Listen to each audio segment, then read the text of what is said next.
Good morning and welcome to the Morning Scoop for Saturday, March 26th. This is your daily Buckeye fix. I'm Tom Orr. The spring game is in 21 days, the Notre Dame game in 161 days, the game against Michigan in 245 days. This has been a somewhat contentious week on the Ohio State internet as people debate the future of the men's basketball program and where Chris Holtmann fits into it. Tony Gerdeman wrote a really interesting piece on it this week called Has Buckeye Basketball Reached Its Breaking Point? Tony is my guest this morning. Tony, thanks for being here. Tom, as always, an honor and a privilege and a pleasure. Thank you for having me.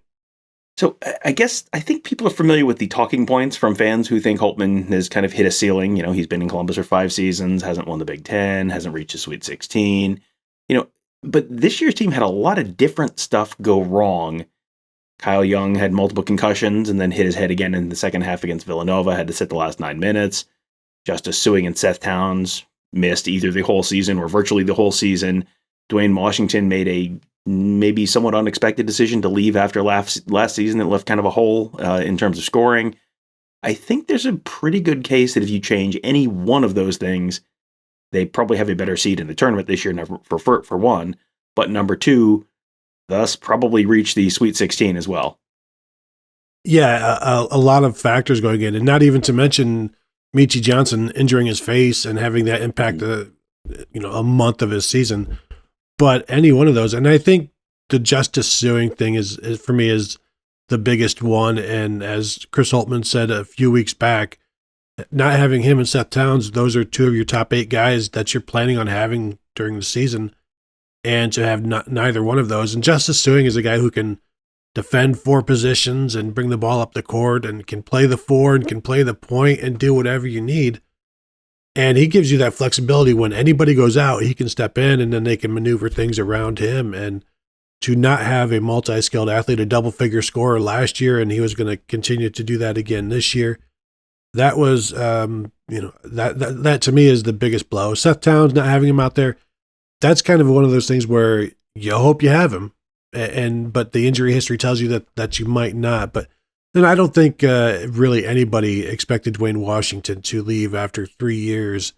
And not that he didn't kind of prove himself at the end of the 2020-21 March Madness run there, the little run that it was, but like the postseason, I should say, where he was scoring at will, and then has had some moments in the NBA this year to kind of, maybe it wasn't a bad decision, maybe it was the right decision, but to have him back, then the scoring gets much easier for this team. And I do wonder, though, if you have Justice Suing back or you have Dwayne Washington back, how much that impacts Malachi Branham's development. I think he was kind of just thrown into the river, and you better sink or swim for him, and he ended up swimming pretty well. The unfortunate byproduct of that is, by not having Dwayne Washington and Justice Suing, you forced Malachi Branham to be such a good swimmer that he may not need a second season at Ohio State. And so these kind of things just continue to create other situations of difficulty, and it's not like a self-fulfilling prophecy, but it's just self-perpetuating, and it's almost hard to get out of at times. It can be hard to get out of it at times, because if a guy leaves that you're not expecting to have leave, then you don't just immediately turn around and sign a different kid to your recruiting class the next day. You got to build relationships. If you don't think you have a roster spot, you don't think you have a roster spot. If one suddenly magically opens up, you can try and do stuff through the portal, but you don't automatically just get the next top 50 or 5-star point guard or shooting guard or whatever through the portal just because you want one. And that was another point that you brought up, that one of the big issues from this year's team was point guard, and they did bring in Jamari Wheeler to kind of patch over that hole, but that only got you so far. But there was a 5-star point guard in the program a couple of years ago who left a lot earlier than expected, who, if he was still around, probably would have filled that hole. That is DJ Carton. Yeah, and that's one where, if people can remember back then, DJ Carton, as a true freshman, had some really good moments at Ohio State, and he missed some time, obviously, with his health issues, and then transferred and is now in the G League. And he's a guy that, as a junior, you look at how much EJ Liddell has grown in his 3 years. DJ Carton was in the same class. They could have grown together, and you'd see where that development has gone, because he was a double-digit scorer as a true freshman at Ohio State, and he had some moments where he was really explosive and really exciting. He pushed the ball. I think pushed it too much, maybe for Chris Holtmann's liking, and maybe those two didn't mesh anyway. But and maybe that's probably a separate argument about Chris Holtmann's style of play and meshing with point guards. But I've said it before. I think you can look at Chris Holtmann's teams each season and see that they are going to be limited by their point guard play. And every point guard that he's had has been a transfer into the program. And when you can't build and grow, and you've only got kind of stopgap guys who are looking for better options than the one they had previously, and really are, I don't want to say okayed to leave by their previous team, but let's face it, I don't know that too many schools are trying to stop these guys from transferring, or maybe even devastated when they go. But when those are your guys, those are your point guards, you have limitations. And when you bring in a starting point guard in Jamari Wheeler, who had some really good moments, a good defender, but you saw in the first round of the tournament had some turnover issues, never really a scorer. And for an offense that needs scorers, to have your point guard really a lot of the time not even look at the basket, that's a hindrance.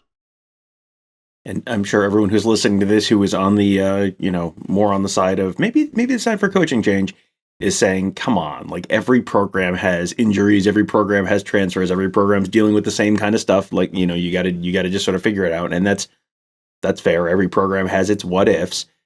But, as you said, one of the real issues is something that is completely out of Holtmann's control, which is the high school basketball talent in the state of Ohio, and how that has sort of changed since, the height of the Thad Matta era. Can you sort of explain what you meant by that? Yeah, and I went through from Thad Matta's like first recruiting cycle, and then all the way through until Chris Holtmann's most recent.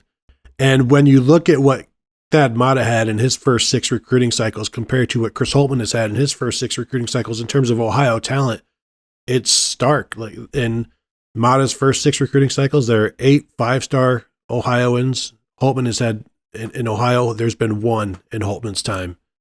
There were 14 top 50 players in Matta's first 6 years, and there have been 2 in Holtmann's time in Ohio. So that's just an idea. 24 4-stars in Matta's first 6 recruiting cycles, and just 14 in Holtmann's. And you look at where this, that's where all of this starts. Because you go back to the 60s with John Havlicek and, come on, Tom. Jerry Lucas, where, both were Ohioans. The late 60s with Bill Hoskett, Dave Sorensen, and they were all Ohioans on that team. The early 90s with Jim Jackson from Toledo Macomber, and then you go to the late 90s with Michael Redd, and then you even Thad Matta's national championship runner-up team. Yes, it was Greg Oden and Mike Conley, but it was Ron Lewis, it was David Leidy, it was Daquan Cook, it was Jamar Butler. Let's not forget Ron Lewis hit the shot against Xavier to get them further into the tournament. And so when you don't have that Ohio talent, it's always been about Ohio talent at Ohio State. And at this point, it almost no longer can be. And so, yes, it is up to Chris Holtmann to adjust, and it was up to Thad Matta to adjust, because the Ohio talent hasn't just dropped down in the last 6 years. It had been trending that way, and that's ultimately what I think fired Thad Matta as well. And I think at the end of your piece, you had a really interesting take on what was and was not a fireable offense for an Ohio State basketball coach. Because, at the end of any game where there's a loss, someone is going to be calling for the coach's head. That is sort of the nature of the internet these days. But what to you would and would not constitute a fireable offense for an Ohio State basketball coach? Yeah, I think so much weight is put on the tournament when it's a 6-game portion. If you go all the way, it's a 6-game portion of a 35-game season.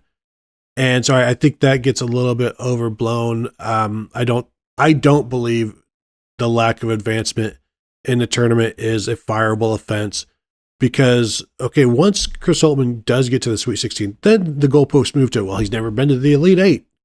Ohio State deserves a coach that can make it to the Elite Eight. And so, like, I feel like the NCAA tournament is perhaps the hardest thing in sports and college sports to win. And it's all about matchups being hot for 6 games or 5 games. You don't necessarily need to be hot for the first game, but it's just hitting your stride at one point in the season. And so, me personally, I don't put as much stock into that as what it's like to be an impressive program over the course of the season. So, I don't think tournament success is the end all be all. I think what Ohio State needs to have is a program that is one of the 3 or 4 best in the Big Ten consistently. Does that mean one year they're 7th or 8th? Sure. I mean, that's been the existence of Ohio State basketball forever. It's never been consistently the top program in the Big Ten. But it should be competing to be there because they have the facilities, the money. They have as much of a recruiting base as Wisconsin or Purdue or Indiana, so like the lack of Ohioans, I think, is an issue in terms of the larger picture. But they should be able to compete with the Big Ten teams for national prospects, Midwest prospects. And that's, to me, the more important measure is how they do in the Big Ten. And they should be one of the top 3 or 4 teams, say 4 out of 5 years. Measuring by the regular season is probably a more realistic way to look at things because you do get a bigger sample set and you get you don't have the one weird matchup or the one weird, the one bad day where, you've got someone shooting 1 for 12 from 3 and all of a sudden, ta-da, you're a bad coach now. That can be tricky. And, look at Tony Bennett in Virginia. You go from one year being the team that is the first 1 seed to lose to a 16 and then the next year you win a national championship. So, yeah, that is definitely an interesting thing to consider as people are weighing exactly how hot to make their takes online in the Ohio State basketball conversation this offseason. I'm sure there will be plenty more to talk about with Ohio State basketball and Ohio State football and all that good stuff for in the next few months as we go through spring football, head into the fall football season, then basketball season, and all the other fun stuff to talk about. And we'll be talking about all of it on all of our great podcasts. You can find Tony and I talking about it on the Buckeye Weekly podcast. Kevin Noon does Big Meat Kickoff. Alex Gleitman does Around the Oval. Mark Givler and Build a Bank Green do Gives in the Bank. You can find all those shows wherever you find this show. Just search Buckeye Scoop to find all of them. You can subscribe right there and also leave us a 5-star rating and review, which will help other folks find those shows as well, and which we truly do appreciate. Thank you guys all for joining us. Have a great day. We'll talk to you tomorrow.